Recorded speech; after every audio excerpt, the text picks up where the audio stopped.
de la molécule au médicament. Tout d'abord, un rappel sur les atomes et les molécules. Une molécule, c'est un ensemble d'atomes liés entre eux. Si je prends l'exemple de la molécule d'eau, je peux la représenter de la façon suivante, avec des boules de couleur. Cette représentation s'appelle un modèle. Je peux également utiliser un autre type de modèle qui laisse apparaître les liaisons entre les différents atomes. C'est exactement la même géométrie, sauf que les liaisons apparaissent. Le modèle de gauche, qui est plus proche de la réalité à l'échelle moléculaire, s'appelle le modèle compact, alors que le modèle de droite, qui lui exagère les distances entre les atomes, est appelé le modèle éclaté. Je peux également représenter une molécule par une formule. Si je considère que chacune des couleurs est associée à un atome donné, l'hydrogène étant représenté en blanc et l'oxygène étant représenté en rouge, la formule représentée est celle qui apparaît ici. De façon linéaire, on aurait donc cette représentation-là. La formule peut être également écrite de façon plus condensée, en ne faisant apparaître que les atomes qui apparaissent dans la molécule et en indiquant combien de fois elles apparaissent. Ici, par exemple, j'ai l'élément hydrogène, j'ai l'élément oxygène. Combien d'atomes d'hydrogène ai-je? Il suffit de les compter, j'en ai 2, un à gauche et un à droite. Combien ai-je d'atomes d'oxygène? J'en ai 1, c'est l'atome central. En général, les chimistes n'écrivent pas ce chiffre 1 dans une formule, on le retire. Deuxième exemple, alors oui, la formule de gauche s'appelle une formule développée, elle laisse apparaître les formules, et celle de droite, plus condensée, s'appelle la formule brute. Un deuxième exemple de molécule avec la molécule de dioxyde de carbone. Nous avons une couleur de plus qui apparaît, c'est la couleur noire qui représente l'atome de carbone. Voici le modèle éclaté de la molécule de dioxyde de carbone. La principale différence avec la molécule de dessus, à part le fait que celle-ci soit linéaire, c'est que au niveau des liaisons, ici je n'ai que des liaisons simples, alors qu'ici je n'ai que des liaisons doubles.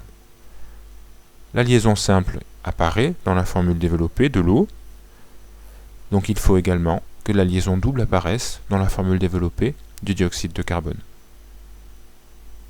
En représentant les symboles des atomes dans la molécule, la formule développée est la suivante. J'insiste donc, il faut bien représenter les liaisons doubles. Et c'est le même, ça serait la même chose si on avait des molécules triples, qui existent également dans la nature. Voici la formule brute du dioxyde de carbone. Alors je ne l'ai pas terminée. Pour l'instant j'écris les éléments. J'ai l'élément carbone et oxygène qui apparaissent. L'élément carbone apparaît une fois, donc on retire ce chiffre. L'élément oxygène apparaît 2 fois, ou plutôt le carbone, l'oxygène apparaît 2 fois, donc je mets le chiffre 2. Si je m'intéresse à une autre molécule, qui est la molécule de l'éthanol. Voici son modèle compact. Ici, je représente le modèle éclaté avec, je répète, les liaisons qui apparaissent entre les différents atomes. Si je veux représenter la formule développée, eh bien je n'ai qu'à remplacer la couleur des boules par le symbole de l'atome correspondant, et je n'ai plus qu'à les placer correctement. Ici par exemple, j'ai un carbone lié à 3 hydrogènes, et puis ce carbone est lié à ce carbone. Alors, cela donne la formule développée suivante. La formule brute est donnée ici. J'ai bien 2 atomes de carbone, 6 hydrogènes et 1 oxygène au total. Alors cette notation est assez compliquée et assez lourde, surtout lorsque la molécule devient très grande. C'est déjà un peu le cas ici. Donc les chimistes utilisent une notation comprise entre la notation développée et la notation brute. Cette notation ne laisse plus apparaître les liaisons entre les hydrogènes et les autres atomes. Ici par exemple, de ce côté, j'ai un carbone lié à 3 hydrogènes. Donc pour aller plus vite, on représente ici un carbone et 3 hydrogènes en écrivant CH3 en indice. Idem pour le suivant, le carbone est lié à 2 hydrogènes comme on le voit au-dessus, donc on écrit CH2. Et OH, la liaison n'apparaît pas. Cette liaison s'appelle, cette représentation, s'appelle la formule semi-développée. Alors, la question que je vais me poser, c'est est-ce que cette molécule, cette formule brute, peut être associée à d'autres molécules? La réponse est oui.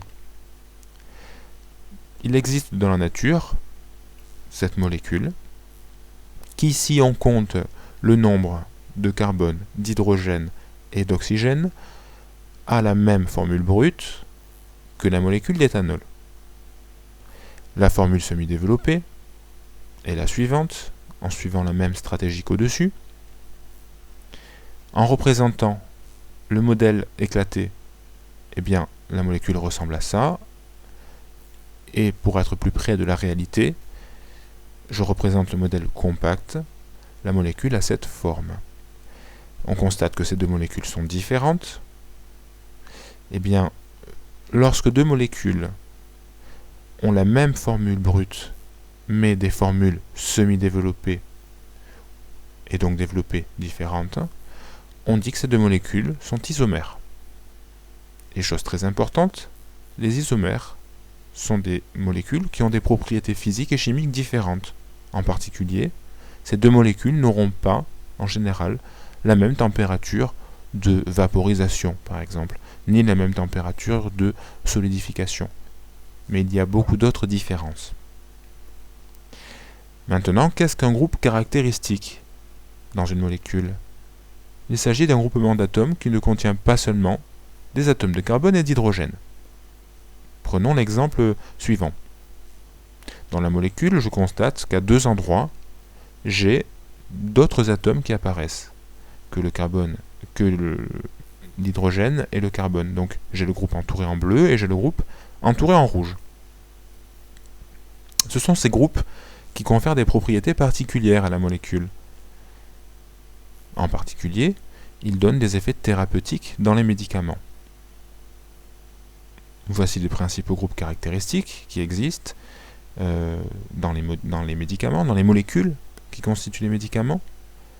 Voici dans le tableau suivant les noms qui sont ici représentés en rose, sur fond rose, et vous avez en bas la structure. Alors je vais la faire apparaître. Voici les principales structures des groupes caractéristiques qui existent. Par exemple, dans le groupe hydroxyle, j'ai un atome d'oxygène qui va être lié à un atome d'hydrogène. Dans le groupe amine, j'aurai un atome d'azote lié à 3 autres atomes, etc. Si je reprends la molécule précédente, voici les deux groupes caractéristiques entourés, vous pouvez mettre pause et essayer de trouver quel est le nom des deux groupes entourés. Voici la réponse. Pour le groupe entouré en bleu, en regardant bien, on reconnaît qu'il s'agit d'un groupe amide. Attention, il y a le groupe amide 2 et le groupe amine qui ne sont pas les mêmes. Donc ici c'est amine. Pour le groupe entouré en rouge, en observant bien, on constate qu'il s'agit du groupe hétéroxyde.